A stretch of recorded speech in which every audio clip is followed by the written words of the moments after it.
Tonight, we drift into the quiet mysteries of time itself.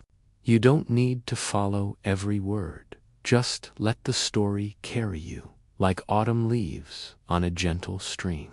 This is a place where science and wonder meet in whispers, where questions about our universe can be pondered in the soft darkness of evening. Whether you're seeking rest or simply a moment of calm contemplation, allow these words to accompany you however you choose to listen. As evening settles around us, imagine yourself sitting by a window, perhaps with a warm drink nearby, watching as the first stars appear in the deepening blue. There's something profoundly peaceful about this transition from day to night, this natural passage of time that humans have observed for countless generations. The stars emerging one by one, each a pinpoint of light. Did you know that when you look at the stars, you're looking into the past?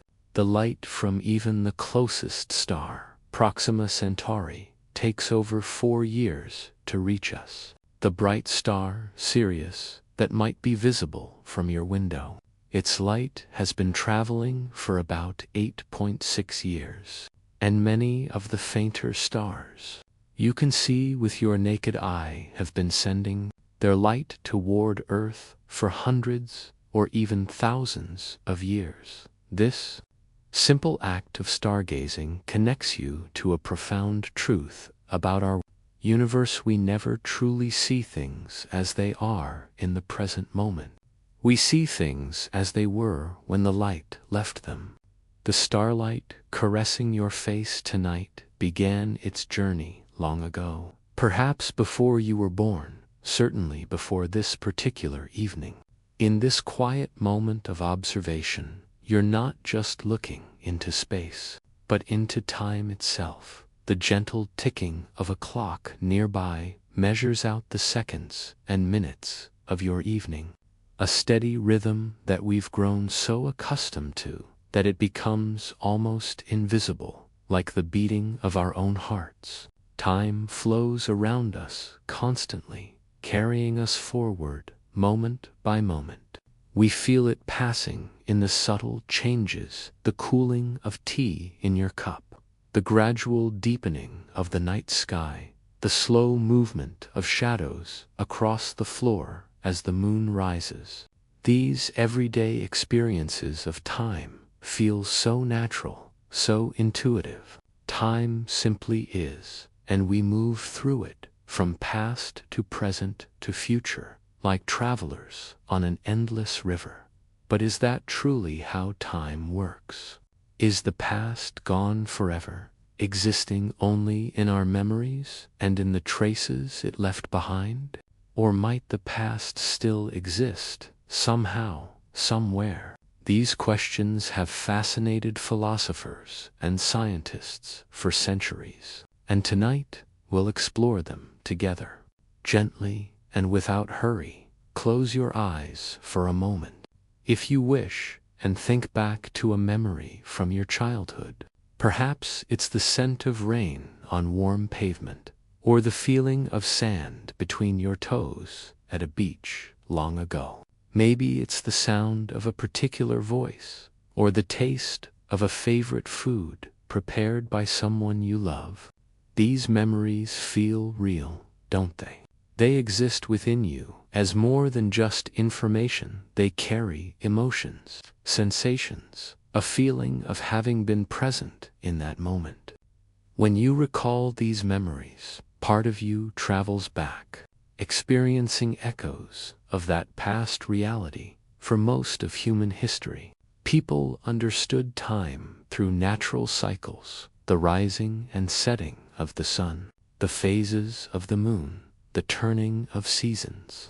Ancient civilizations around the world created calendars and timekeeping devices that reflected their understanding of these cycles.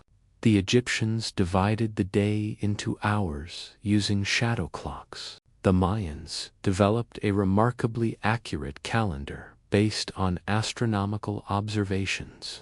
The Chinese tracked time with water clocks that marked the passing hours with steady drips. These methods of measuring time were intimately connected to the natural world and the movements of celestial bodies. Our ancestors didn't necessarily think of time as a straight line stretching infinitely in both directions. Many cultures conceived of time as cyclical, with patterns that repeat themselves endlessly. Others saw time as more fluid, less rigid than our modern conception. Present and future exist simultaneously in a complex web of connections.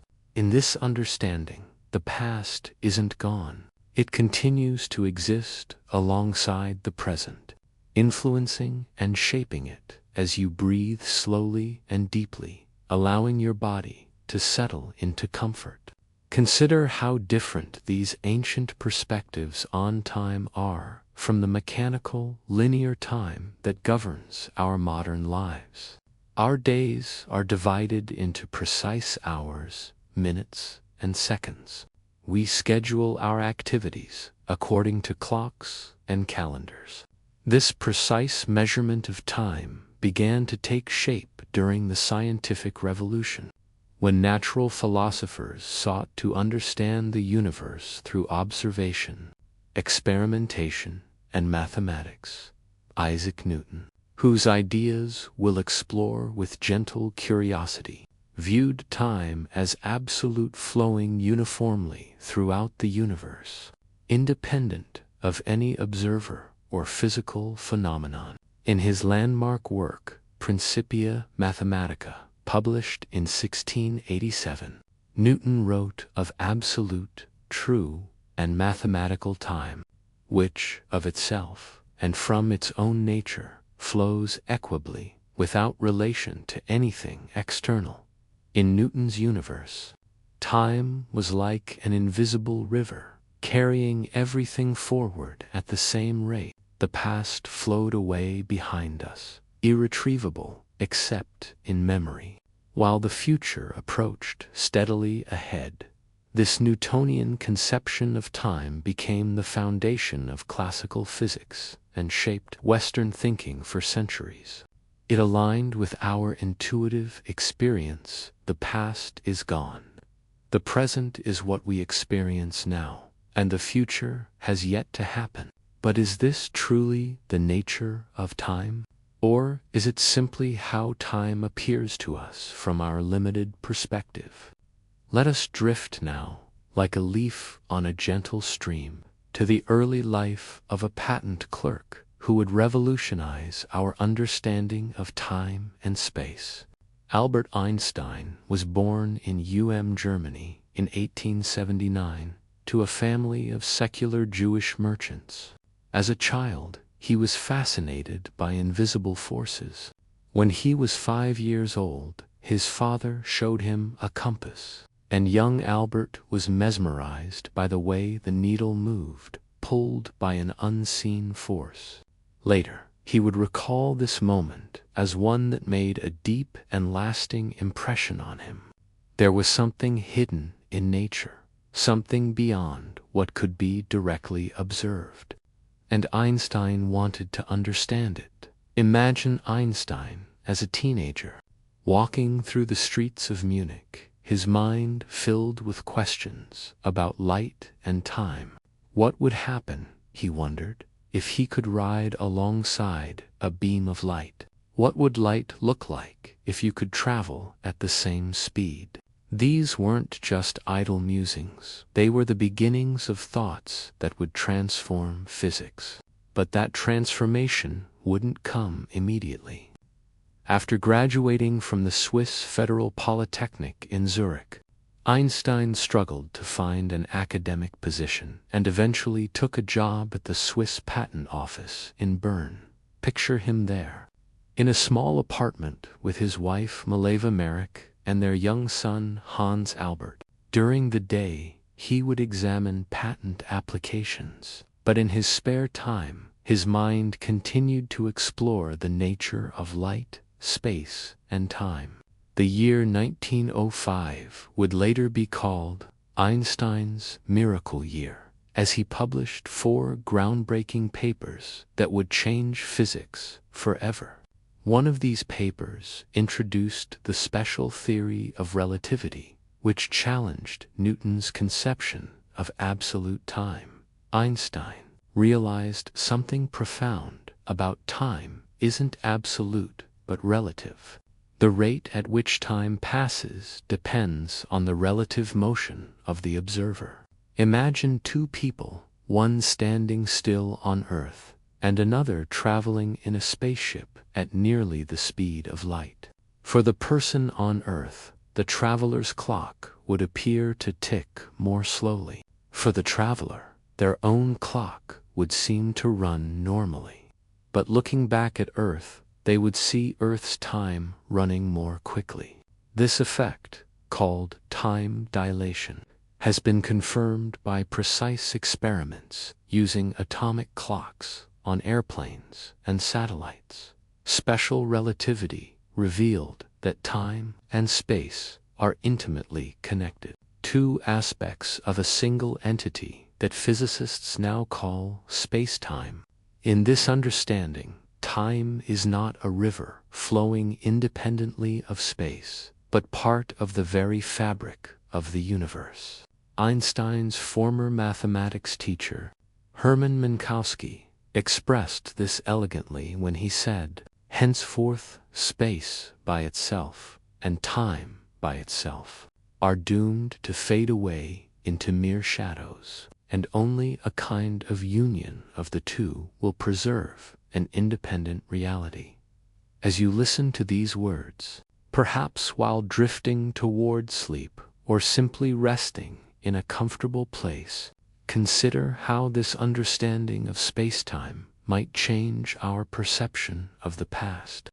If time is woven into the very structure of the universe, might the past still exist in some form?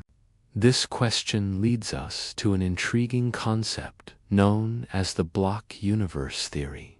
The block universe theory, also called eternalism, suggests that past, present, and future all exist with equal reality in a 4-dimensional block of spacetime. Imagine a loaf of bread where each slice represents a moment in time. From our perspective, we only experience one slice the present at any given moment, but the entire loaf exists simultaneously. The past hasn't ceased to exist. We simply no longer have access to it from our current position in spacetime. This view emerges naturally from Einstein's theories of relativity. In special relativity, the concept of simultaneity breaks down to events that appear simultaneous to one observer might occur at different times for another observer, moving at a different velocity. This suggests that there is no universal now that all observers would agree upon. What is now for you might be in the past or future for someone else, depending on their motion relative to you. If there's no objective way to divide the universe into past, present, and future, perhaps all times exist equally, and our perception of a flowing time is simply how we experience our path through the 4-dimensional block of spatian. As you breathe slowly and deeply, feeling the gentle weight of your body against the surface supporting you, contemplate this possibility. The past your childhood home, the ancient pyramids being built, dinosaurs roaming prehistoric landscapes might all still exist, just in different regions of spacetime than the one you're currently passing through. The future events that haven't happened yet from your perspective might also exist already, waiting for your consciousness to reach them. This idea was expressed beautifully by Einstein himself in a letter he wrote after the death of his friend Michel Besso in 1955. Einstein wrote, Now he has departed from this strange world a little ahead of me. That means nothing. People like us, who believe in physics, know that the distinction between past, present, and future is only a stubbornly persistent illusion. For Einstein, the passage of time as we experience it might be more like an illusion created by our limited perspective, rather than a fundamental feature of reality. The block universe theory offers a kind of cosmic comfort. Nothing is truly lost to time.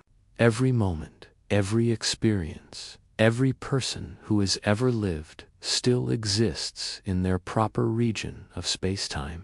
But this view also raises profound questions about free will and determinism. If the future already exists, in some sense, are our choices already determined? This is a complex philosophical question that physicists and philosophers continue to debate, and we'll touch on it gently as our exploration continues. For now, let's return to the night sky and consider how light itself shapes our perception of the past.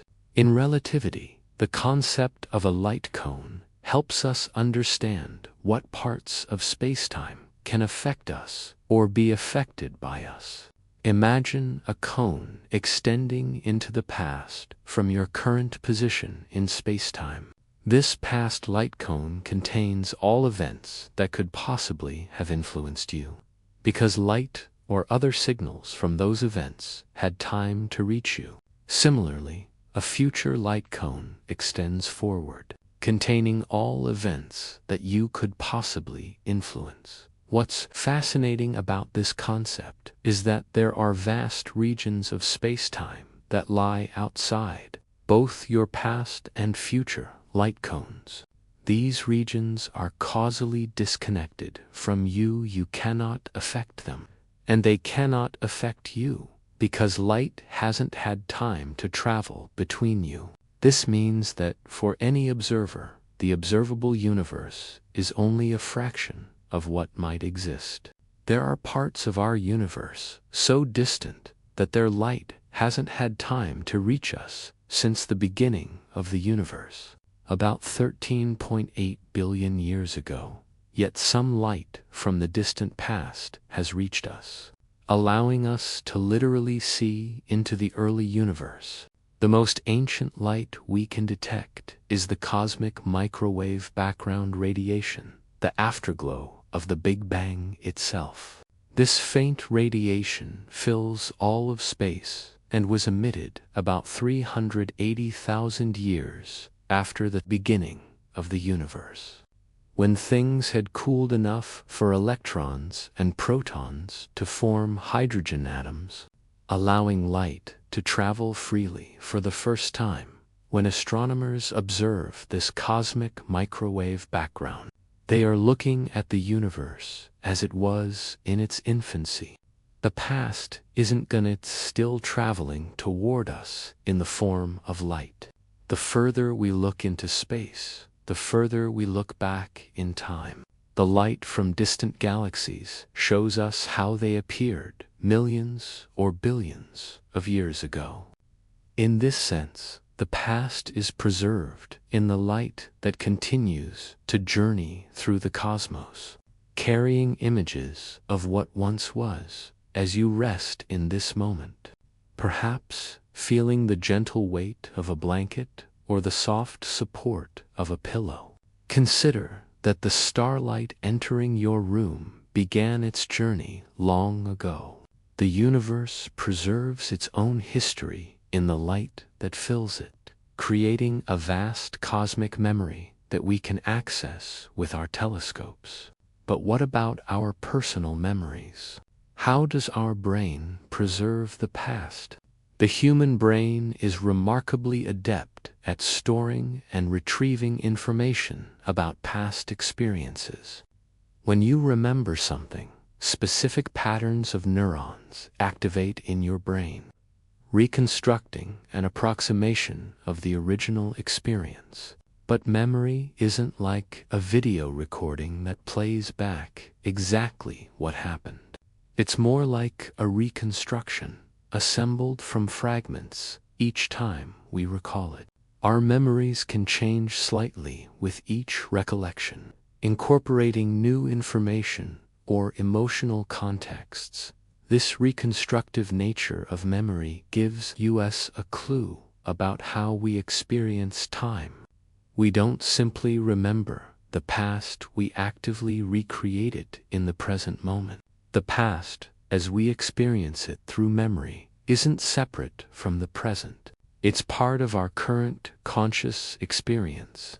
In this way, our minds create a personal timeline that connects our past to our present and shapes our anticipation of the future. Some philosophers and neuroscientists suggest that our perception of time flowing from past to future might be a construction of consciousness, rather than a fundamental feature of reality. Perhaps the universe simply exists as a whole across time, and it's our consciousness that creates the illusion of movement through time by stringing together a series of now moments. This perspective resonates with certain Eastern philosophical traditions. In Buddhist thought, for instance, time isn't seen as an independently existing entity, but as an aspect of our experience. The present moment is emphasized as the only point of reality, with past and future existing primarily as mental constructions. The concept of mindfulness involves fully attending to the present moment, recognizing that our thoughts about past and future are just that, thoughts occurring in the present. Similarly, in some Hindu philosophical traditions, time is viewed as cyclical rather than linear, with cycles within cycles spanning from the brief human lifetime to vast cosmic epics. The Sanskrit word kala, which can be translated as time, also carries connotations of change, transformation, and the measuring of intervals. In this view, time isn't a thing in itself, but a way of describing how things change and relate to one another. Indigenous cultures around the world have developed diverse understandings of time that often differ from the Western linear model. Many Native American tribes, for instance, traditionally viewed time as cyclical and relational, emphasizing connections between events rather than their sequence. In the Hopi language, as linguist Benjamin Lee Horff observed, verbs don't have tenses in the same way European languages do. Instead, they indicate whether an event is manifest, accessible to the senses, or manifesting in process of becoming. These cultural perspectives remind us that how we perceive and understand time is not universal or unchangeable. Our concept of time is shaped by language, culture, and the frameworks we use to make sense of our experience. Just as Einstein's theories showed that the physics of time is more complex than Newton imagined, these diverse cultural understandings suggest that our human experience of time might be more varied and nuanced than we often assume. As moonlight filters through your window, casting soft shadows on the walls around you, let's venture deeper into the quantum realm, where time takes on even more mysterious qualities. At the quantum scale, the realm of atoms and subatomic particles, many of our everyday intuitions about reality break down, including our intuitions about time in quantum mechanics. There's a phenomenon called quantum superposition, where particles can exist in multiple states simultaneously until they're observed or measured. The famous thought experiment of Schrödinger's cat illustrates this peculiar feature of quantum reality. A cat in a sealed box could be both alive and dead, according to quantum mechanics, existing in a superposition of states until someone opens the box to observe it. This quantum behavior raises fascinating questions about time.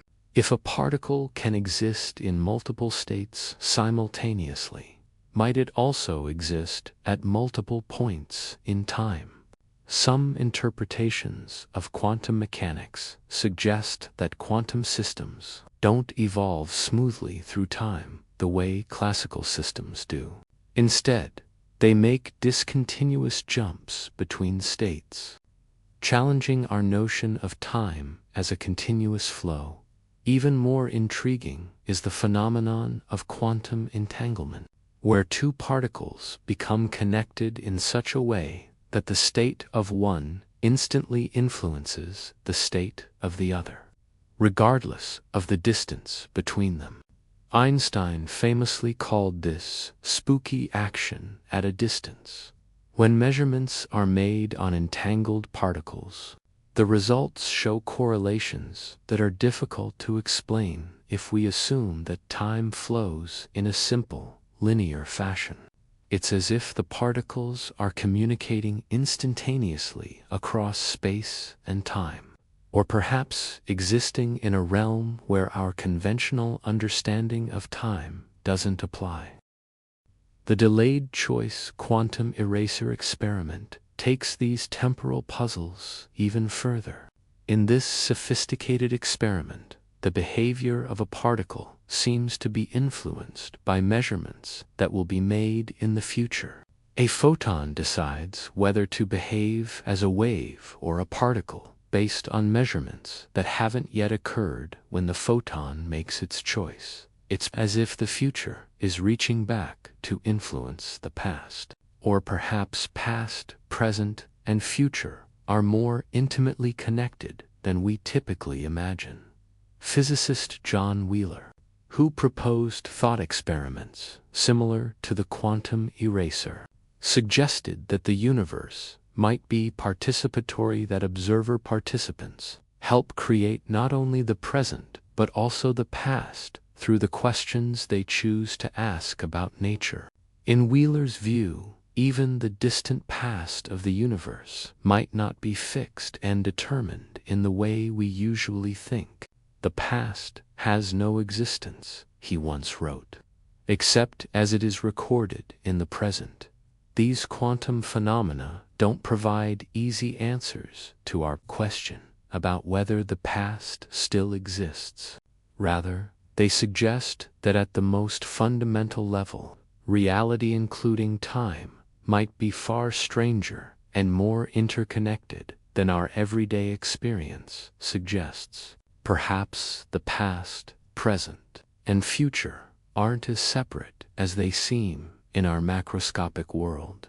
As you rest in the quiet darkness, perhaps feeling the gentle rhythm of your own breathing, imagine the countless quantum events occurring within each atom of your body, each existing in a realm where time might operate according to rules very different from those we typically perceive. There's something humbling and awe-inspiring about recognizing how much remains mysterious about the fundamental nature of time. Let's turn our attention now to some of the most extreme objects in our universe, black holes, and what they might tell us about the preservation or destruction of the past. Black holes form when massive stars collapse under their own gravity, creating regions of space-time so curved that nothing, not even light, can escape from within the event horizon, the boundaries surrounding the black hole. For many decades, physicists believed that anything that falls into a black hole is permanently lost to the rest of the universe. All the information about what fell in, whether it was a star, a planet, or a spaceship, would be destroyed, leaving no trace of its past state. This created what came to be known as the black hole information paradox, because quantum mechanics requires that information cannot be truly destroyed. In the 1970s, Stephen Hawking made the surprising discovery that black holes actually emit radiation due to quantum effects near the event horizon. This radiation, now called Hawking radiation, causes black holes to slowly evaporate over time. A solar mass black hole would take an unimaginably long time to evaporate, about 1,067 years, far longer than the current age of the universe. But in principle, all black holes will eventually disappear. This discovery raised a crucial question. Does the Hawking radiation carry away information about what fell into the black hole? If not, then black holes would seem to destroy information about the past, contradicting a fundamental principle of quantum mechanics. This puzzle has occupied some of the greatest minds in physics for decades. The current consensus among many physicists is that information is probably preserved, encoded somehow in subtle correlations in the Hawking radiation. This would mean that even black holes, objects so extreme that they warp the very fabric of spacetime, cannot truly erase the past. The information about what fell in would be preserved, albeit in a form so scrambled that reconstructing it would be practically impossible. This principle that information cannot be destroyed is profoundly relevant to our question about whether the past still exists. It suggests that in some sense, every event leaves an indelible mark on the universe. The past might become increasingly difficult to recover as entropy increases, but traces of it remain encoded in the present state of the universe.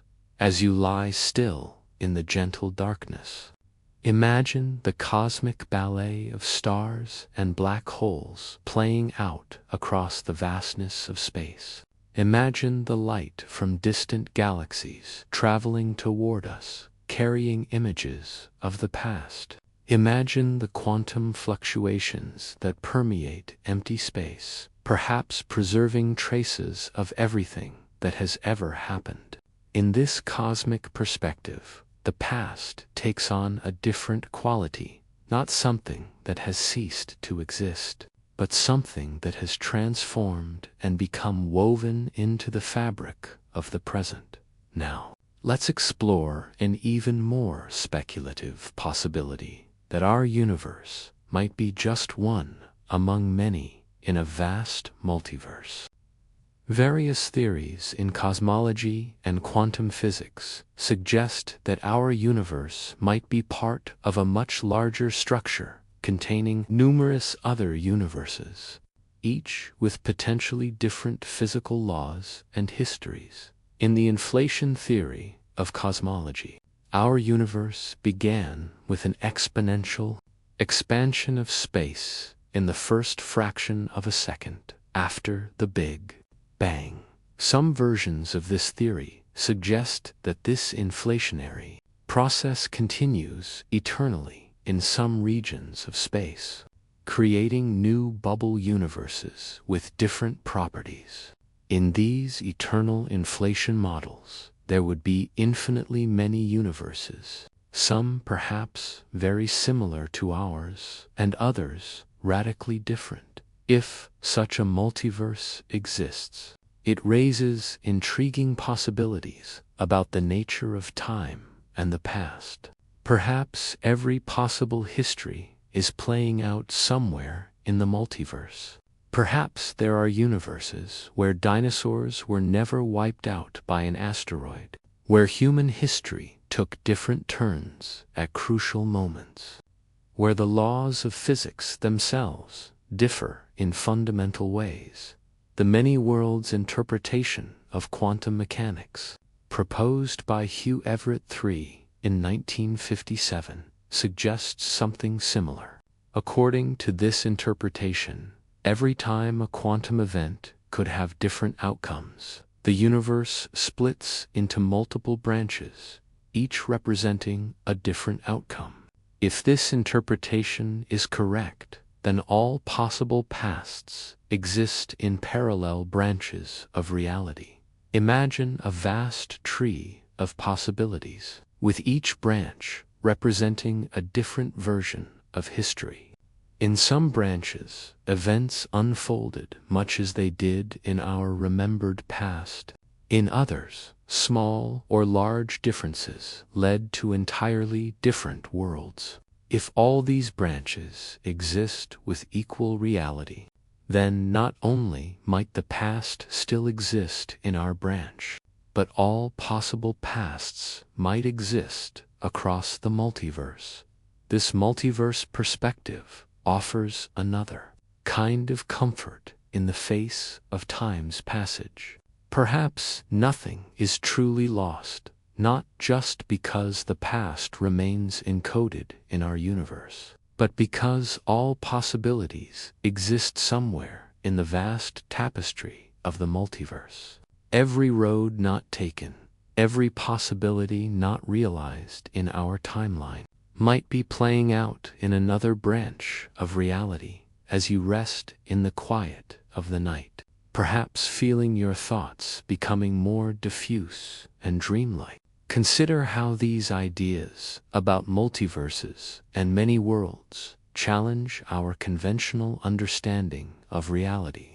They suggest a cosmos far more vast and complex than we typically imagine one, where the past isn't simply gone, but exists in myriad forms across an infinite landscape of possible worlds. These speculations naturally lead us to contemplate time travel, a concept that has fascinated humans for generations. If the past still exists in some form, might it be possible to visit it? Einstein's theories of relativity don't rule out time travel entirely, but they do place severe constraints on it. According to general relativity, it might be theoretically possible to create closed time-like curves paths through spacetime that return to their starting point in time as well as space. Such paths would allow for travel into the past. Various exotic spacetime geometries that permit closed time-like curves have been proposed, including wormholes, hypothetical tunnels through spacetime, and rapidly rotating cylinders of dense matter. However, these solutions typically require conditions that might not be physically possible, such as negative energy densities or infinitely long cylinders. Moreover, many physicists believe that some yet undiscovered principle of physics might prevent closed time-like curves from forming, precisely to avoid the paradoxes that time travel would create. The most famous of these paradoxes is the grandfather paradox. What would happen if you traveled back in time and prevented your own grandfather from meeting your grandmother? If you were never born, how could you travel back in time in the first place? This creates a logical contradiction that seems difficult to resolve. Physicists and philosophers have proposed various resolutions to these paradoxes. Perhaps time travel would create a new timeline or branch of reality, avoiding the paradox. This would align with the many worlds interpretation of quantum mechanics we discussed earlier. Or perhaps there's a consistency principle that would somehow prevent paradoxical actions. If you tried to change the past, you would find that your actions either fail or unexpectedly contribute to creating the very past you remember, even if time travel to the past is theoretically possible according to our best physical theories. It remains well beyond our technological capabilities, and might always remain so. The energies and conditions required would be extraordinary, perhaps unattainable even for a far more advanced civilization than our own. Yet there is a sense in which we already travel in time, albeit in a limited way. Einstein's special relativity tells us that as objects move faster relative to an observer, time dilates, passing more slowly for the moving object. This effect has been confirmed by precise experiments with atomic clocks on airplanes and satellites. If you could travel away from Earth at speeds approaching the speed of light and then return, travel always forward, never back, is not just theoretically possible, but an established fact of physics. It suggests that while the arrow of time points consistently forward in our experience, the rate at which time flows can vary depending on relative motion and gravitational fields as your mind drifts with these contemplations, perhaps growing more peaceful with each breath. Consider how the past persists in ways that don't require exotic physics or speculative theories. The past shapes the present through cause and effect. Every event leaves traces that influence what comes after. The words of a book written centuries ago can still move us today. The light from ancient stars continues its journey through space. The actions of our ancestors echo through history, shaping the world we inhabit. On a personal level, our own past experiences shape who we are. Every memory, every lesson learned, every relationship formed becomes part of our identity. In this way, the past lives on within us, influencing how we perceive and interact with the world. When you remember a childhood experience, part of that past moment continues to exist through its effects on you in the present. There's a beautiful concept in quantum physics called entanglement, which we touched on earlier. When particles become entangled, they remain connected regardless of the distance between them. Perhaps there's a kind of temporal entanglement as well, a connection between moments in time that transcends our linear experience. Perhaps the moments of our lives are entangled with one another, each connected to all the others in a complex web of relationships that exists outside the flow of time as we typically experience it. The poet T.S. Eliot captured something of this idea when he wrote in Burnt Norton, the first of his 4 quartets. Time present and time past are both perhaps present in time future, and time future contained in time past. Eliot's poetry suggests a view of time where past, present, and future exist in a kind of eternal now, each moment containing all the others. This poetic vision resonates with certain philosophical and spiritual traditions that view time from a perspective of eternity. In this view, what we perceive as the flow of time is simply how our limited consciousness experiences a reality that exists all at once, in its entirety. The 6th century philosopher Boethius expressed this idea through his concept of God's eternal present, a perspective outside of time where all moments exist simultaneously. Whether we approach these questions through physics, philosophy, or poetry, they lead us to wonder about the fundamental nature of reality and our place within it. Is time an absolute feature of the universe, or is it a construction of our consciousness?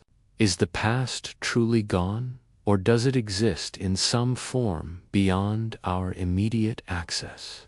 These questions touch on the deepest mysteries of existence, inviting us to look beyond our everyday assumptions and consider possibilities that stretch our understanding. As you rest in the quiet darkness, perhaps feeling the gentle weight of your body against the bed or chair supporting you. Consider how these abstract ideas about time connect to your own experience. When you remember moments from your past, a childhood birthday, a first love, a meaningful conversation, those memories have a reality within your consciousness. They shape who you are in this moment. In this sense, your past continues to exist through its effects on your present. Similarly, when you anticipate the future, planning a trip, imagining a conversation, wondering what tomorrow might bring, you're creating a kind of reality within your consciousness. These anticipations shape your actions in the present, influencing what will eventually become your past. Past, present, and future are woven together in the fabric of your experience, each influencing the others in complex ways. This interconnection between past, present, and future is reflected in how we create meaning in our lives. We tell stories about ourselves that connect our past experiences to our present identity and our future aspirations. These narratives give coherence and continuity to our lives, creating a sense of self that persists through time. In this way, our relationship with time is not just a physical or metaphysical question, but a deeply personal one that touches on how we understand ourselves and our place in the world. From a biological perspective, time is woven into the very fabric of our bodies. Our cells contain biological clocks that regulate our daily rhythms of sleep and wakefulness, hunger and satiety, activity and rest. These circadian rhythms connect us to the natural cycles of day and night, linking our internal experience of time to the rotation of the Earth and its journey around the Sun at an even deeper level. Our DNA carries information from the distant past, but the evolutionary history of all life on Earth, the genetic code that shapes your body and brain, has been refined through billions of years of evolution, preserving adaptations that helped your ancestors survive and reproduce. In this sense, the past is not gone. It lives on in the very structure of your being. As the night deepens around you, perhaps your thoughts become more diffuse, drifting between wakefulness and sleep. Consider how the preservation of the past extends beyond individual memory to cultural memory. Human societies have developed various ways to preserve knowledge, stories, and experiences across generations. From oral traditions passed down through storytelling to written texts, from artifacts and monuments to digital archives, we create external repositories of memory that extend our relationship with the past beyond the limitations of individual lifespans. These cultural memories allow us to connect with times and places far removed from our direct experience. When you read the words of an ancient philosopher, listen to music composed centuries ago, or view artwork created by hands long since turned to dust, you're engaging in a kind of time travel, not physical time travel, but a meeting of minds across the centuries. In recent decades, our ability to preserve the past has expanded dramatically through digital technologies. Vast amounts of information can now be stored and accessed with unprecedented ease. Photos, videos, texts, and recordings capture moments that might otherwise fade from memory. In some ways, this digital preservation creates a more persistent past, one that remains accessible in ways that previous generations could hardly imagine. Yet there's something poignant about how even these digital preservations can't capture the full richness of lived experience. A photo might show what something looked like, but it can't convey the scent in the air, the ambient sounds, the emotional texture of the moment. Our relationship with the past always involves both preservation and loss, remembering and forgetting. Perhaps this is part of what makes the question, is the past still there, somewhere, so compelling. We sense that something valuable is lost as moments slip from present to past, and we wonder whether that loss is absolute or whether some deeper reality preserves what seems to be gone. As we approach the end of our exploration, let's return to the night sky that we began with. The stars above you now are the same stars that have guided travelers for thousands of years.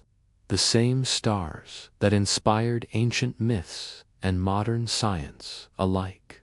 When you look at them, you're not just seeing points of light. You're seeing history unfolding across incomprehensible distances. The light from the star Deneb in the constellation Cygnus began its journey toward your eyes about 2,600 years ago, around the time when the Buddha was teaching in India. Confucius was developing his philosophy in China, and the first Greek philosophers were questioning the nature of reality. The light from the Andromeda galaxy that reaches us tonight began its journey about 2.5 million years ago, when our earliest human ancestors were just beginning to use stone tools in this way. The night sky is like a vast cosmic archive, preserving images from different epochs of cosmic history. The universe itself remembers its past through the light that continues to travel through space, carrying images of what once was. Perhaps there's a lesson here about how the past exists not as something separate from the present, but as something woven into it, visible to those who know how to look. The scientific theories we've explored, thermodynamics, suggest various ways in which the past might still exist, as regions of spacetime that are just as real as our present, as information preserved in the current state of the universe, as branches in a vast multiverse of possibilities. These theories don't provide definitive answers, but they open up fascinating possibilities that challenge our everyday assumptions about time. The philosophical and spiritual traditions we've touched upon offer different perspectives. Time as cyclical rather than linear, the present moment as the only true reality, all of time existing simultaneously from the perspective of eternity. These diverse views remind us that our relationship with time is shaped not just by physics, but by how we think and talk about our experience, by the cultural frameworks we use to make sense of our lives. As your consciousness perhaps drifts toward sleep, carry with you this sense of wonder about the nature of time. The question is, the past still there, somewhere, remains open, inviting further exploration and contemplation. Perhaps the answer lies not in choosing one theory over all others, but in recognizing that time is more complex and mysterious than any single perspective can fully capture. Whatever the ultimate nature of time may be, there's something profound about how we humans relate to it, how we remember and anticipate, how we create meaning by connecting past, present, and future. Our capacity to think about time, to wonder about its nature, to feel both the poignancy of its passage and the enduring connections that transcend it, this itself is one of the wonders of consciousness. As you rest in this moment, feeling the gentle weight of your body, aware of the quiet around you, Know that this moment too shall pass into what we call the past. But perhaps it doesn't simply disappear. Perhaps it becomes part of the vast tapestry of spacetime, or lives on through its effects on all that follows, or remains accessible through the mysterious quantum connections that underlie reality, perhaps in ways we don't yet fully understand. The past is still there, preserved in the cosmic memory of the universe. The stars will shine long after we are gone, their light crossing endless space. But tonight, they shine here with you, in silence. The questions we've explored about time and the nature of the past will continue to fascinate and challenge scientists and philosophers for generations to come. There are no final answers, only deeper questions and more beautiful mysteries. May your evening be calm and your rest be deep as you drift among these cosmic thoughts, carried gently by the river of time that flows around us all. These different cultural perspectives remind us that our modern Western conception of time as an arrow moving inexorably from past to future is just one way of understanding our temporal experience. There are many valid ways to think about time, each offering unique insights into the nature of existence. As the night deepens around you, and perhaps your eyelids grow heavy, let's venture into one of the most mysterious frontiers of physics, quantum mechanics, and consider how it might change our understanding of time.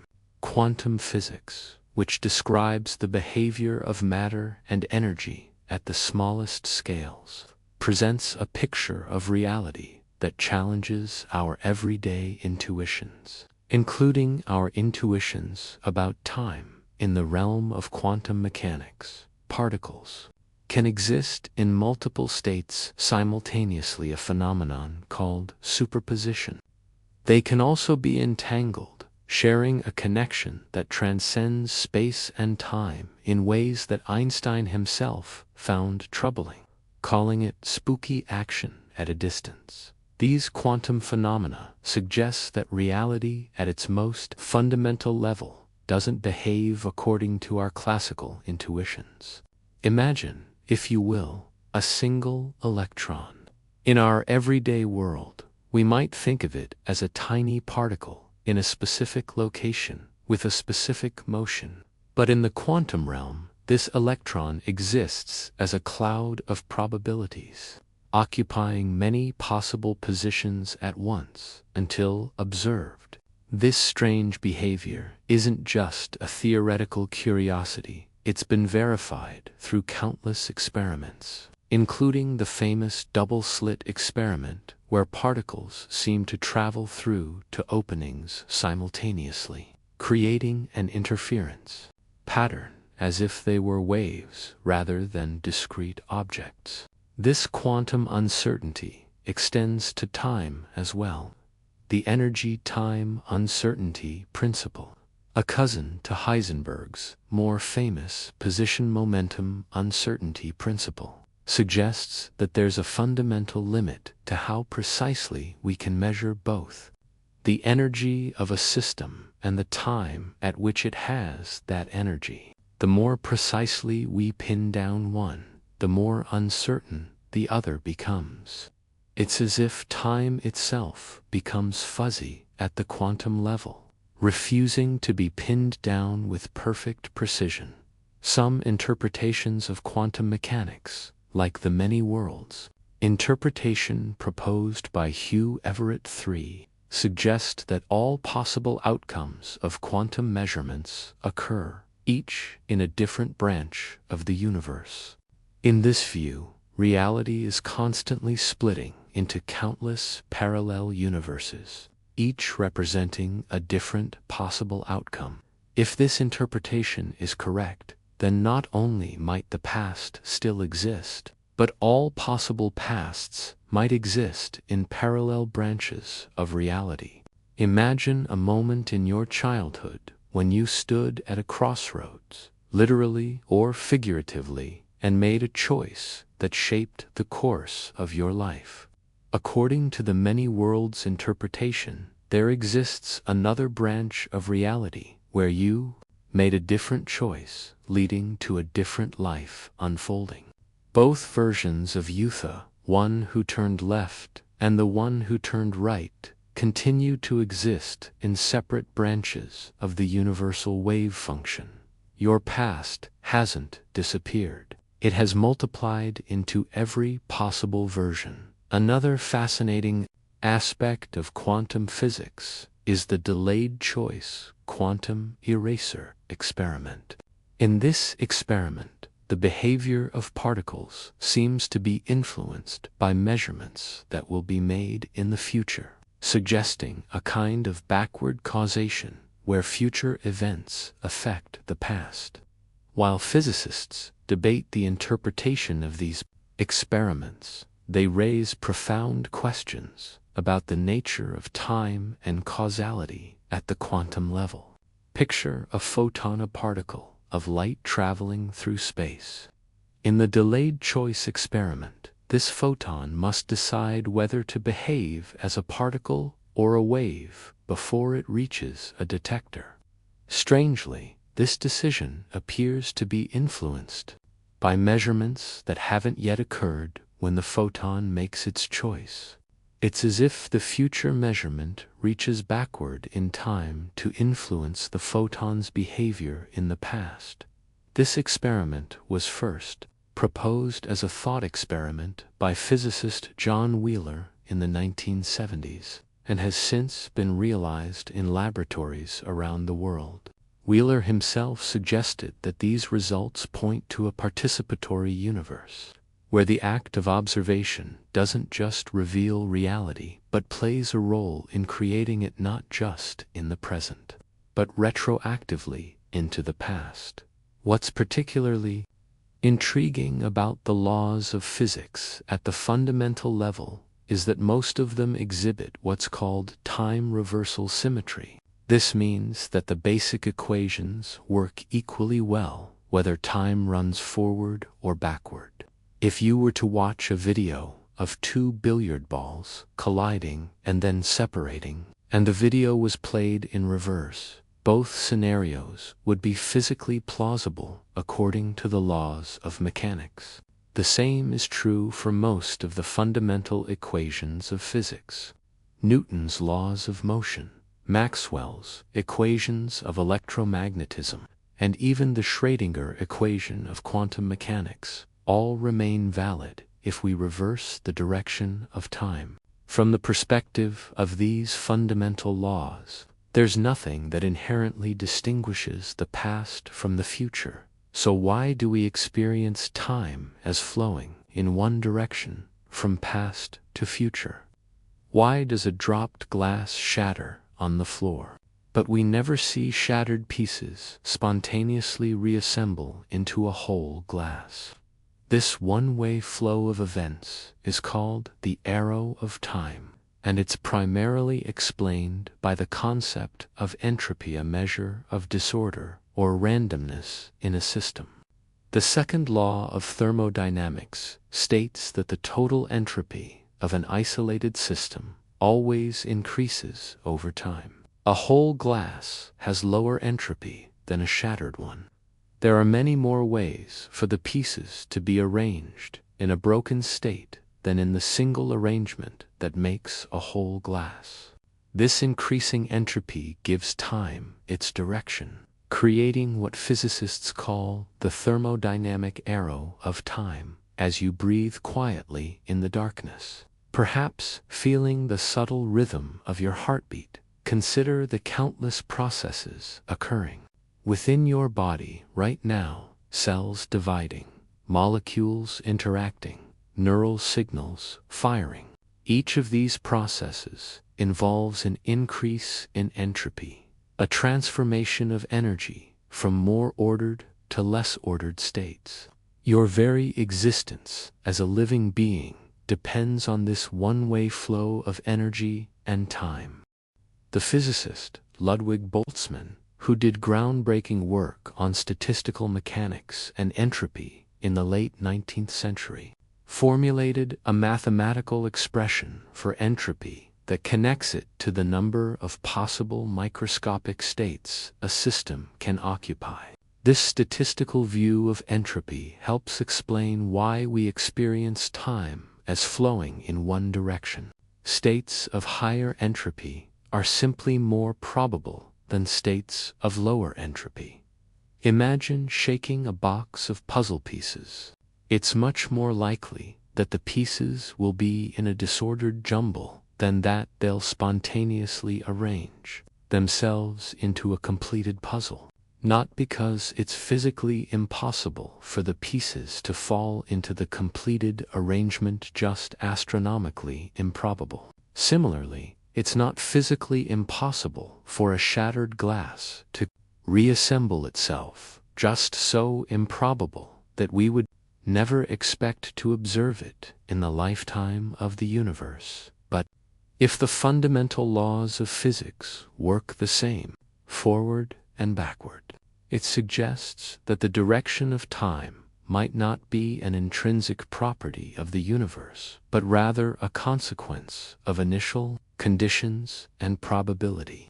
The distinction between past and future might be more about the way entropy tends to increase rather than something built into the fabric of reality. This raises a profound question. Why was the entropy of the early universe so low? If high entropy states are more probable than low entropy ones, why did our universe begin in a state of relatively low entropy, allowing for the arrow of time that we experience?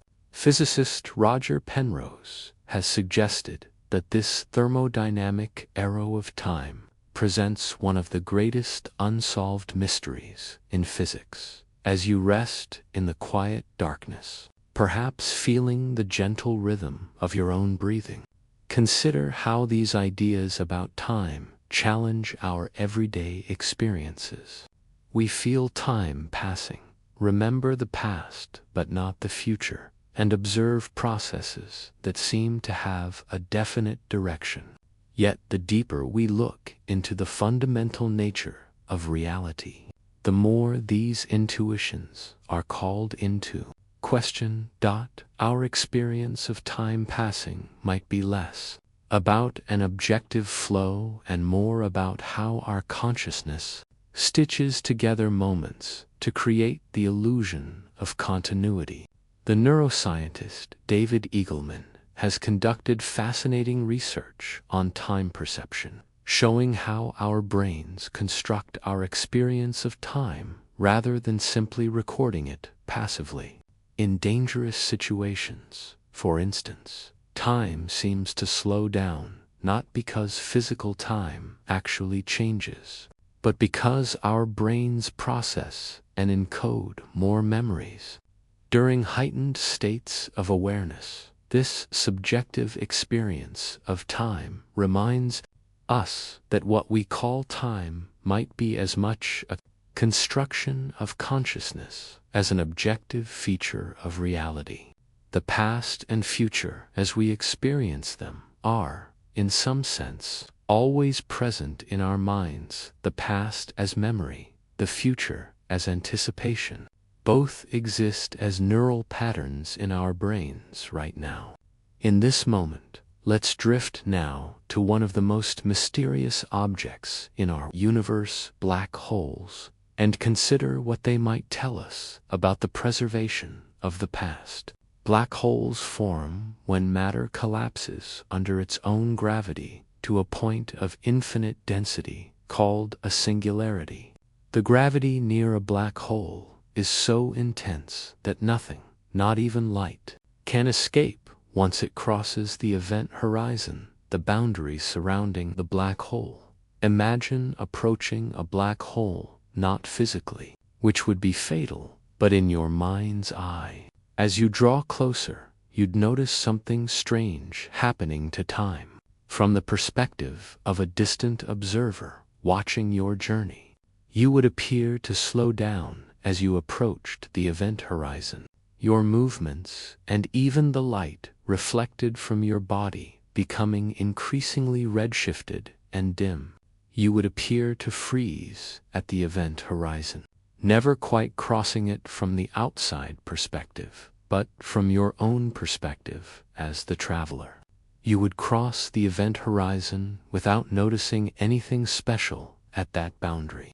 Time would continue to flow, and you would continue your journey toward the singularity at the center. This difference in time experience near a black hole is not just a theoretical prediction, it's a direct consequence of Einstein's general relativity. The same theory that correctly predicts the bending of light around the Sun and the precise orbit of Mercury for decades. Physicists believed that anything that falls into a black hole is permanently lost to the rest of the universe, including all the information about its past state.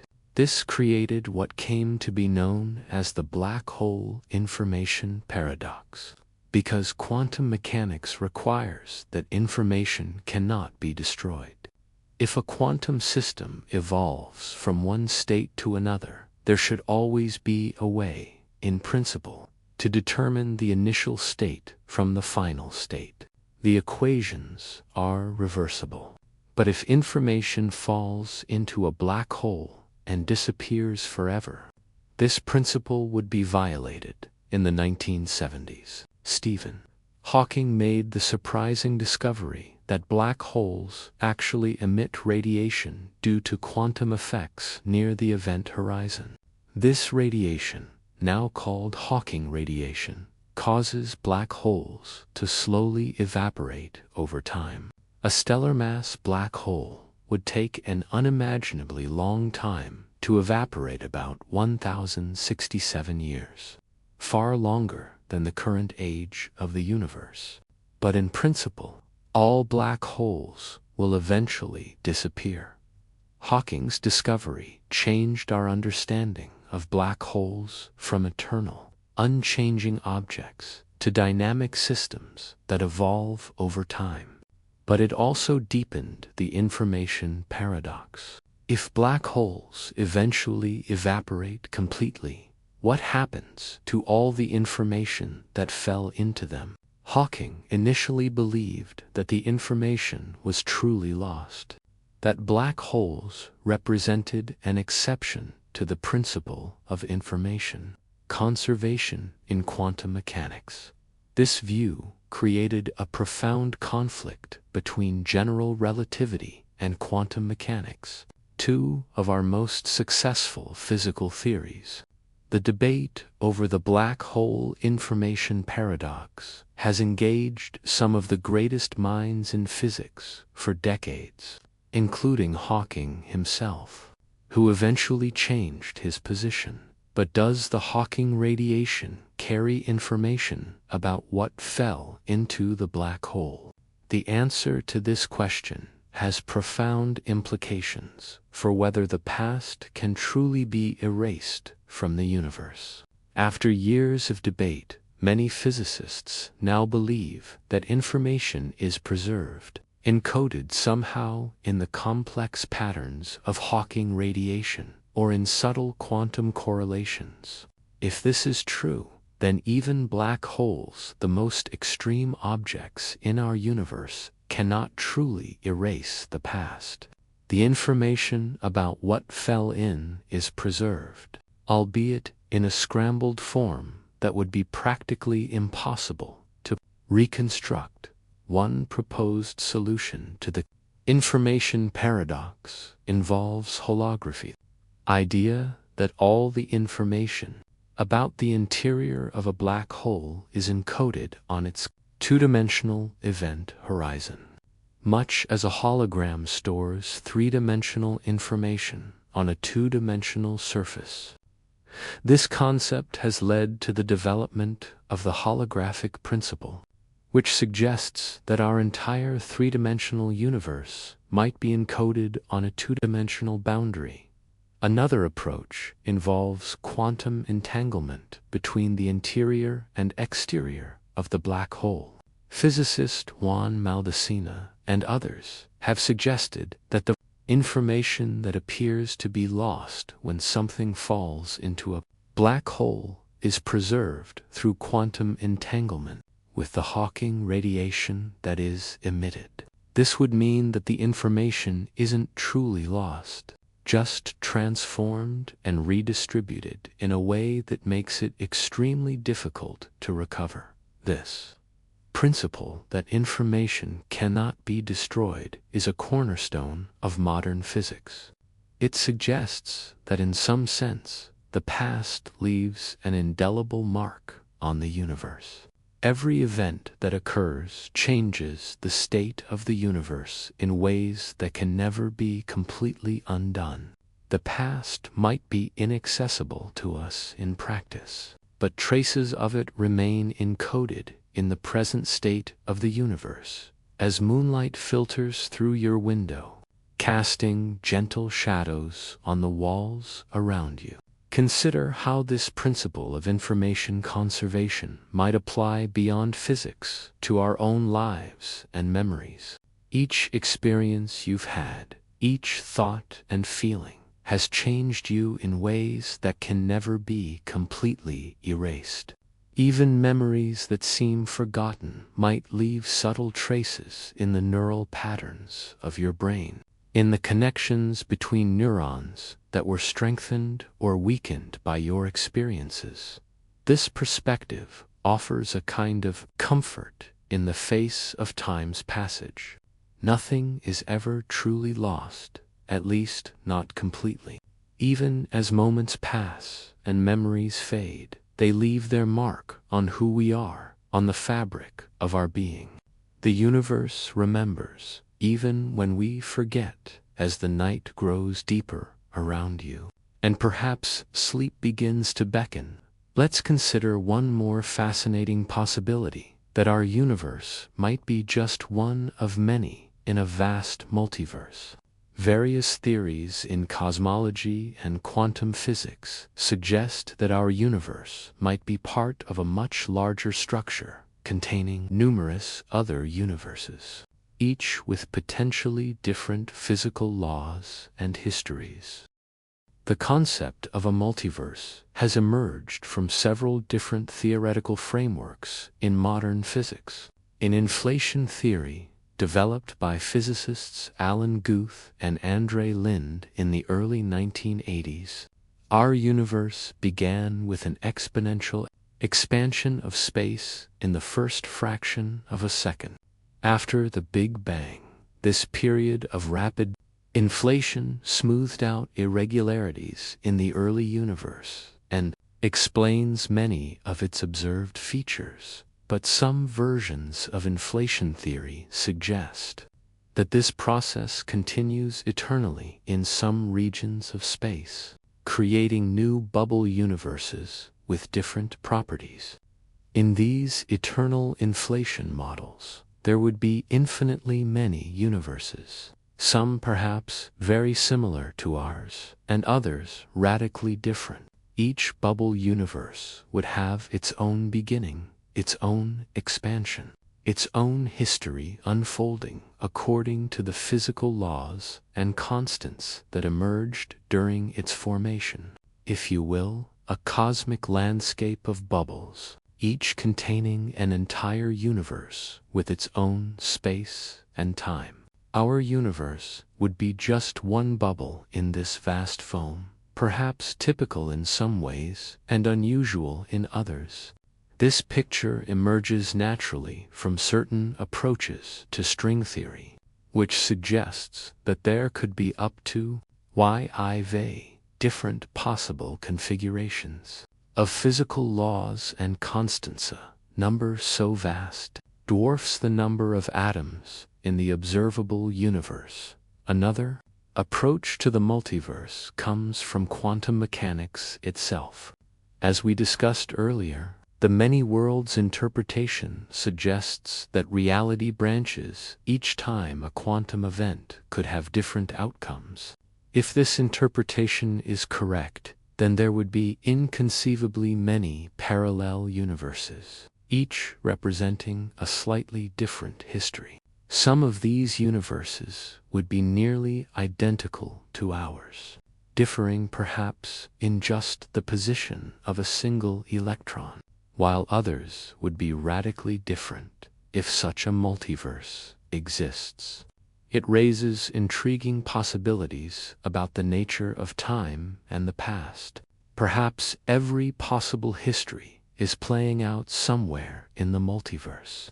Perhaps there are universes where dinosaurs were never wiped out by an asteroid, where human history took different turns at crucial moments, where the laws of physics themselves differ in fundamental ways. This vast multiplicity of possibilities might seem overwhelming, but there's also something beautiful about it, the idea that nothing is truly lost, that every possibility finds expression somewhere in the grand tapestry of the multiverse. Every road not taken in our universe might be taken in another. Every possibility not realized here might be realized elsewhere. The multiverse concept connects with the many worlds interpretation of quantum mechanics we touched on earlier.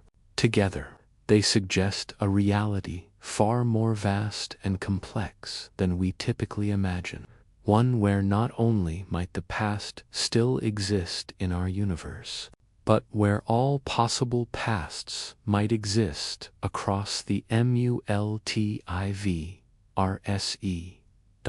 As you lie comfortably in the quiet darkness, perhaps feeling your thoughts becoming more diffuse and dreamlike. Consider how these ideas about multiverses and many worlds change our perspective on time and possibility. If all possible histories exist somewhere, then, in a sense, nothing is ever truly lost. Every moment, every choice, every possibility continues to exist in the infinite branching of reality. This perspective also raises profound questions about identity and consciousness. If there are countless versions of you across the multiverse, each making slightly different choices and living slightly different lives, what does that mean for your sense of self? Are all these versions you in some meaningful sense? Or is your identity tied specifically to this particular branch of reality, this particular history unfolding in this particular universe? These questions touch on deep philosophical issues about personal identity, consciousness, and the nature of reality itself. They remind us that our everyday assumptions about who we are and how the world works might be far too limited, too constrained by our particular perspective in this particular corner of the multiverse. These ideas naturally lead to contemplation of time travel, a concept that has fascinated humans for generations. If the past still exists in some form, might it be possible to visit it? Einstein's theories of relativity don't rule out time travel entirely, but they do place severe constraints on it. According to general relativity, it might be theoretically possible to create closed time-like curves paths through spacetime that return to their starting point in time as well as space. Such paths would allow for travel into the past, but they would require exotic arrangements of matter and energy that might not be physically possible. One proposed mechanism involves wormholes, hypothetical tunnels through spacetime that could connect distant regions of space, or even different times.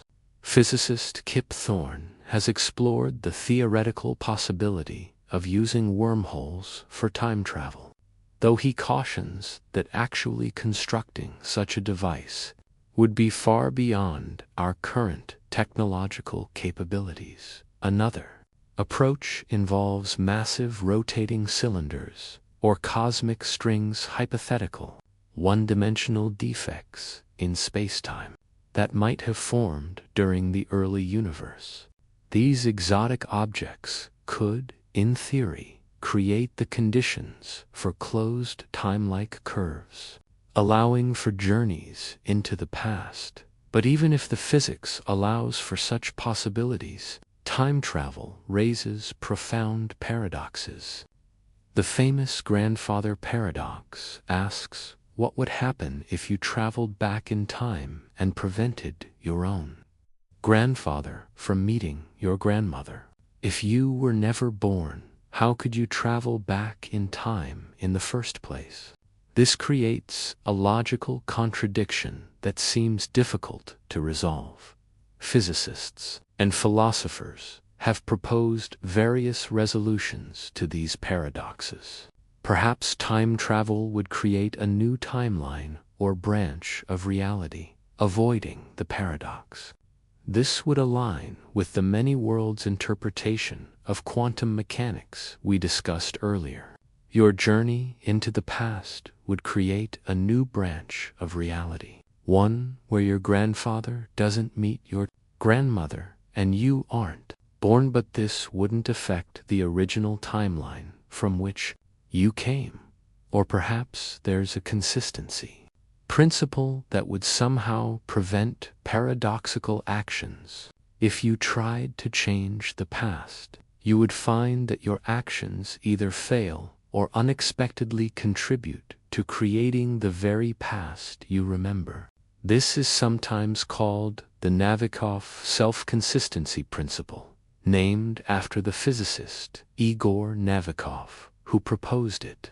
According to this principle, time travel might be possible, but you couldn't change the past in any way that would create a paradox. Science fiction has explored these possibilities in countless stories and films, from H.G. Wells' The Time Machine to more recent works like Interstellar and Dark. These narratives often focus on the personal and emotional aspects of time travel, the desire to correct mistakes, to see loved ones again, to understand our origins.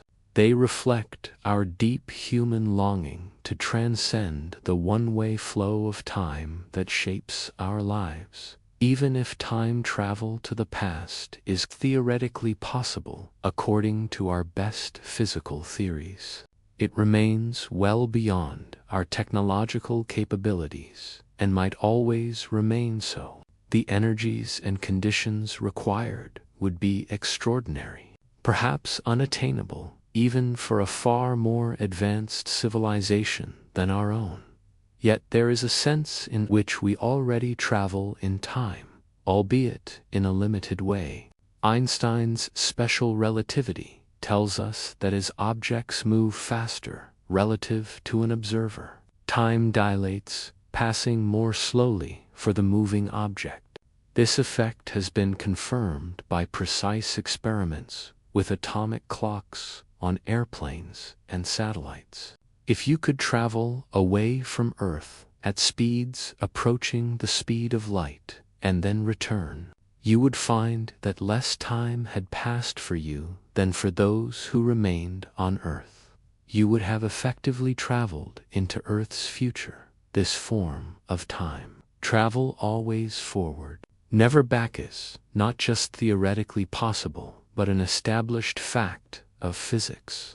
It suggests that while the arrow of time points consistently forward in our experience, the rate at which time flows can vary depending on relative motion and gravitational fields.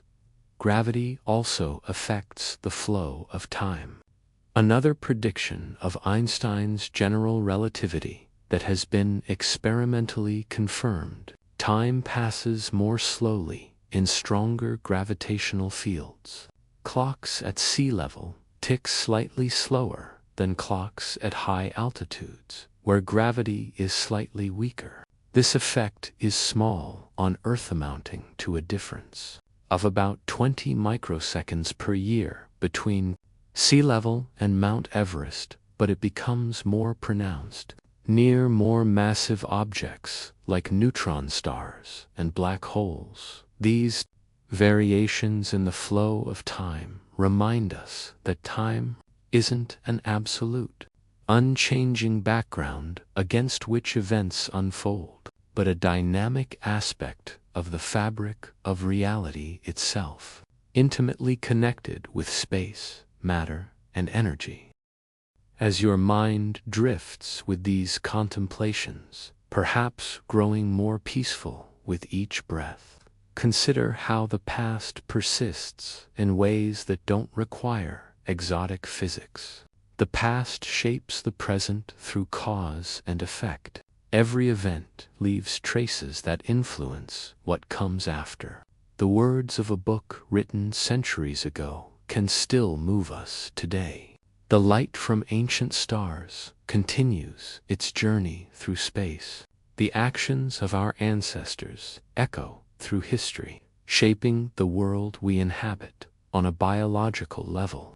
The past persists in the DNA that carries information from one generation to the next.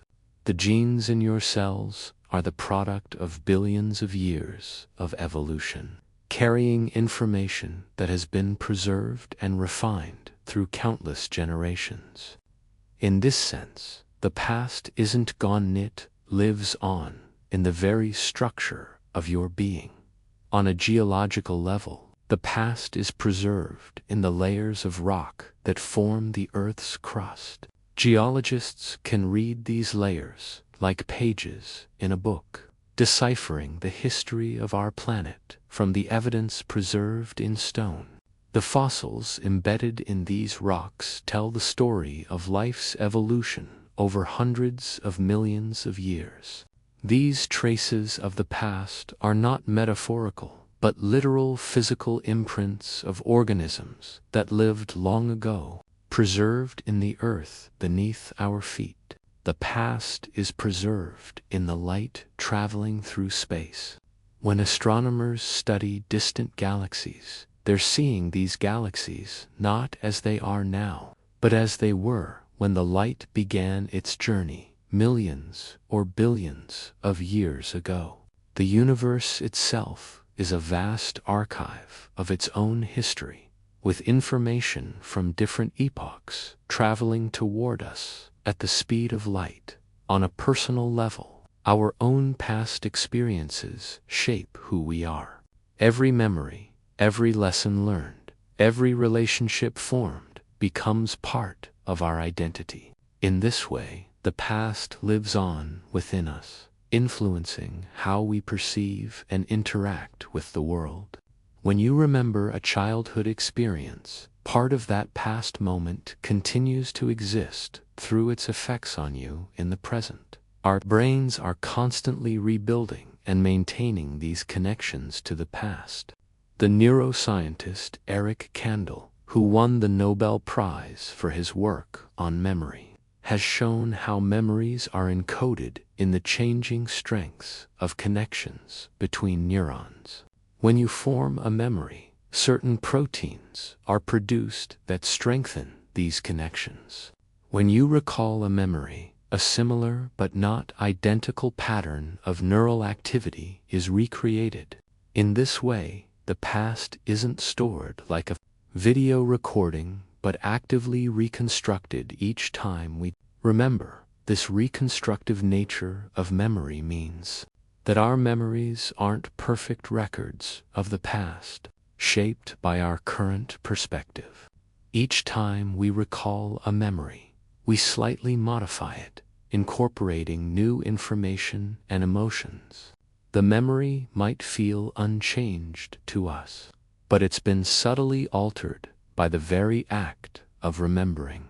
Despite these imperfections, our memories provide a crucial link to our past selves, to who we were and what we experienced. They form the foundation of our sense of identity and continuity through time. Without memory, our experience would be confined to the present moment. Without the rich context that our personal history provides. From a philosophical perspective, The question of whether the past still exists somewhere touches on deep issues about the nature of reality and our place in it. If the block universe theory is correct, and all of time exists equally, then nothing is ever truly lost. Every moment of joy, every act of kindness, every connection between people would be eternally preserved in the fabric of spacetime. This view offers a kind of cosmic consolation that the beautiful and meaningful moments of life aren't simply gone when they pass, but remain as real as they ever were.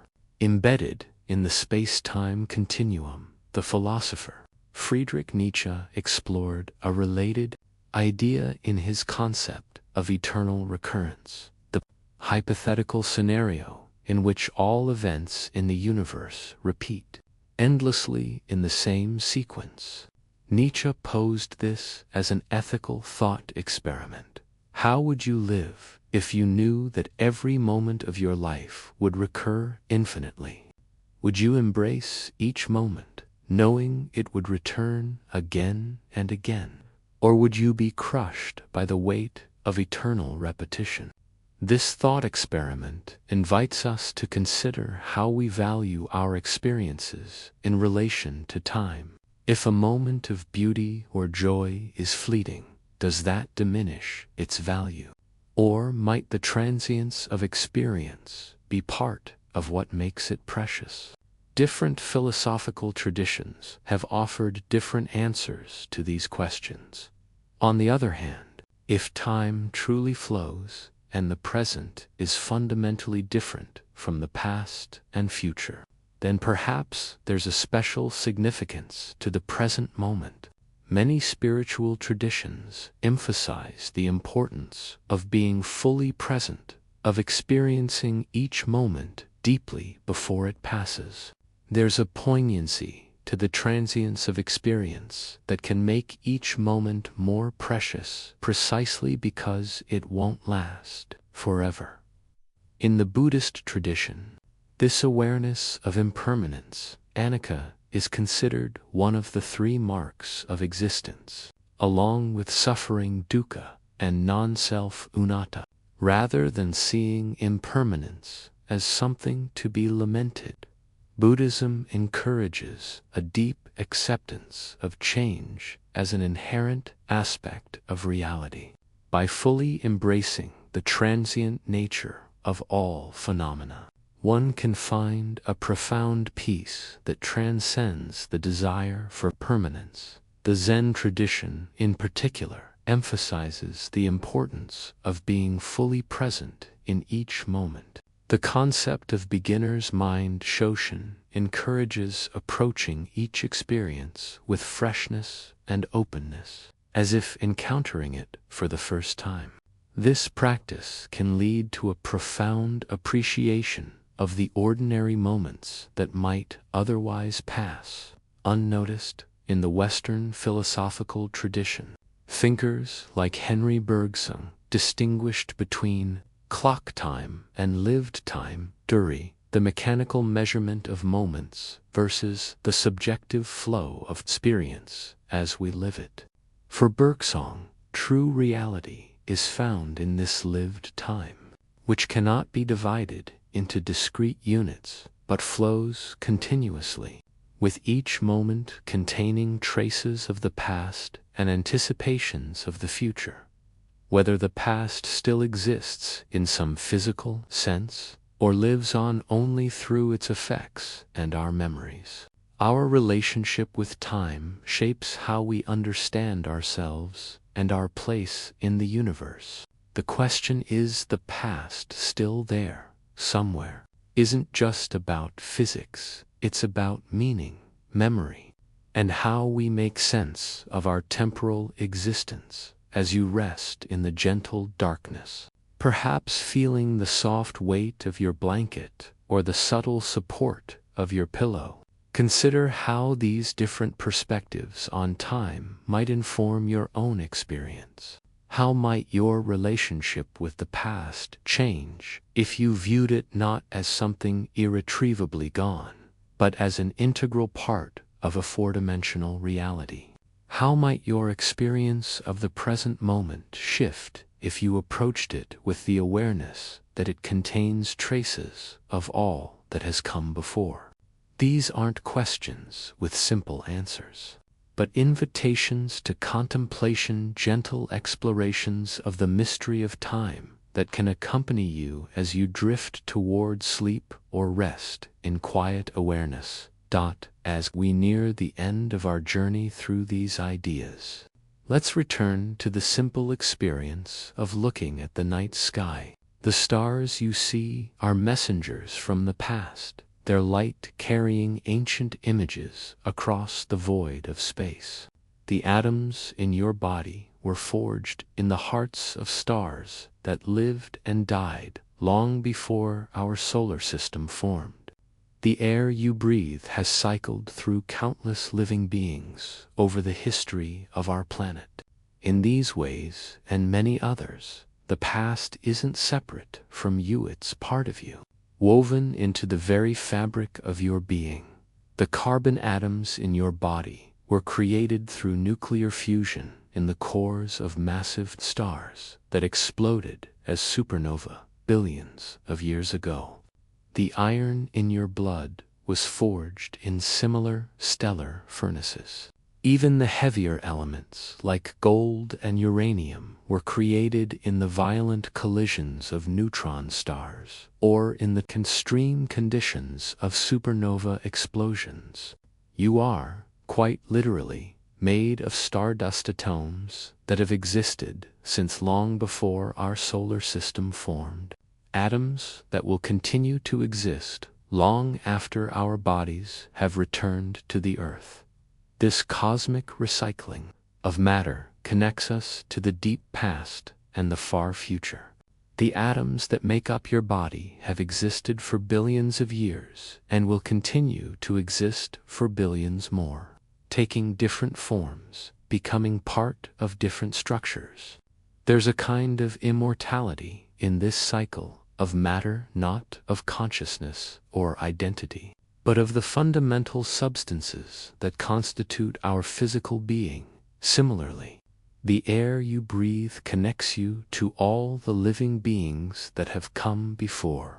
The oxygen molecules entering your lungs might have been exhaled by a dinosaur, absorbed by an ancient redwood, or cycled through the oceans for millions of years. The carbon dioxide you exhale will be taken up by plants, incorporated into their tissues, and eventually released again in an endless cycle that connects all living things across time. These material connections to the past remind us that we're not separate from the history of our planet or our cosmos. We're part of an ongoing process, a continuous flow of matter and energy that extends backward into the distant past and forward into the unimaginable future. Perhaps there's a middle way between the view that the past is gone forever and the view that it exists eternally in a block universe. Perhaps the past exists in the present, transformed but not erased, like a river that flows yet remains the same river. Each moment carries within it the accumulated influences of all that came before, preserving the essence of the past even as its exact form changes. This view resonates with the philosophy of process thought, developed by thinkers like Alfred North Whitehead in the early 20th century. Process philosophy sees reality not as a collection of static objects, but as a dynamic flow of events or occasions of experience. In this view, each moment prehends or takes into account all previous moments, preserving their influence while creating something new. The past isn't simply gone, it's actively incorporated into each new present. This perspective offers a middle path between eternalism, where all of time exists equally, and presentism, where only the present moment is real. The past has a kind of reality through its effects on the present, through the way it shapes and constrains what's possible now. It's not there in the same way as the present, but neither is it simply gone without a trace. There's a beautiful passage in T.S. Eliot's poem Burnt Norton, the first of his 4 quartets, that captures something of this complex relationship between past, present, and future, time present and time future contained in time past. If all time is eternally present, all time is unredeemable. Eliot suggests a vision of time where past, present, and future aren't strictly separate, but exist in a complex relationship of mutual influence and containment. This poetic intuition resonates with both the block universe theory of physics and the process philosophy we've explored. As you rest in this moment, feeling the gentle weight of your body, aware of the quiet around you, know that this moment too shall pass into what we call the past. But perhaps it doesn't simply disappear. Perhaps it becomes part of the vast tapestry of spacetime, or lives on through its effects on all that follows, or remains accessible through the mysterious quantum connections that underlie reality, perhaps in ways we don't yet fully understand. The past is still there, preserved in the cosmic memory of the universe, and perhaps this perspective can offer a kind of peace in the face of time's passage. Nothing is ever truly lost, not the beauty we've experienced, not the connections we've formed, not the love we've shared. All of it continues to exist, whether in the eternal present of the block universe, or in the traces it leaves in the unfolding present, or in the branching realities of the quantum multiverse. These ideas don't provide final answers to our questions about time, but they invite us to look beyond our everyday assumptions and consider wider possibilities. They remind us that reality might be far more vast, complex, and interconnected than our limited perspective can fully grasp. As the night deepens around you, perhaps sleep begins to draw near, carrying you toward dreams where time often follows different rules than in waking life. In dreams, we can visit the past, encounter people long gone, experience events that never happened, or glimpse possible futures. Perhaps our dreaming consciousness offers its own kind of time travel, freed from the constraints that bind our waking experience to the arrow of time. The poet Jorge Luis Borges wrote beautifully about these connections between dreams, memory, and time. In his story, the other, a younger and older version of himself, meet across time, each thinking the other is a dream or hallucination. Borges plays with the porousness of boundaries between past and present, reality and dream, suggesting that these distinctions might not be as absolute as we typically assume. As your consciousness drifts between wakefulness and sleep, perhaps these boundaries become more permeable for you too. Perhaps you feel, even briefly, the strange truth that the past isn't simply gone, that time isn't simply a one-way river carrying us forward, that reality might be more fluid and interconnected than our everyday experience suggests. The stars will shine long after we are gone, their light crossing endless space, but tonight they shine here with you in silence. The questions we've explored about time and the nature of the past will continue to fascinate and challenge scientists and philosophers for generations to come. There are no final answers, only deeper questions and more beautiful mysteries. As the physicist Richard Feynman once said, I think it's much more interesting to live not knowing than to have answers that might be wrong. There's a special kind of wonder that comes from dwelling in mystery, from recognizing the limits of our understanding and allowing ourselves to be awed by the vastness and complexity of the cosmos. May your evening be calm, and your rest be deep as you drift among these cosmic thoughts, carried gently by the river of time that flows around us all. And perhaps, in your dreams tonight, you'll visit distant shores of time, reconnect with moments long past, or glimpse realities that exist alongside our own in the infinite tapestry of existence. Whether the past still exists somewhere out there in the cosmos, or only in the effects it has left on the present.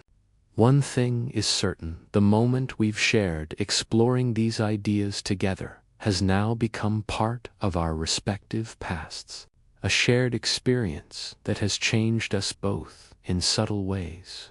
And in that change, in that trace left upon consciousness, perhaps the past does live on, not just as memory, but as a continuing influence shaping all that follows. Rest now in the quiet darkness, in the gentle rhythm of your breathing, in the soft weight of your body against the surface supporting you. Let these contemplations of time and existence drift with you towards sleep, or simply accompany you in peaceful wakefulness. The mysteries of time will remain when you wake, inviting further exploration, further wonder. But for now, simply be in this moment, in this breath, in this pause between heartbeats where past and future meet in the eternal present.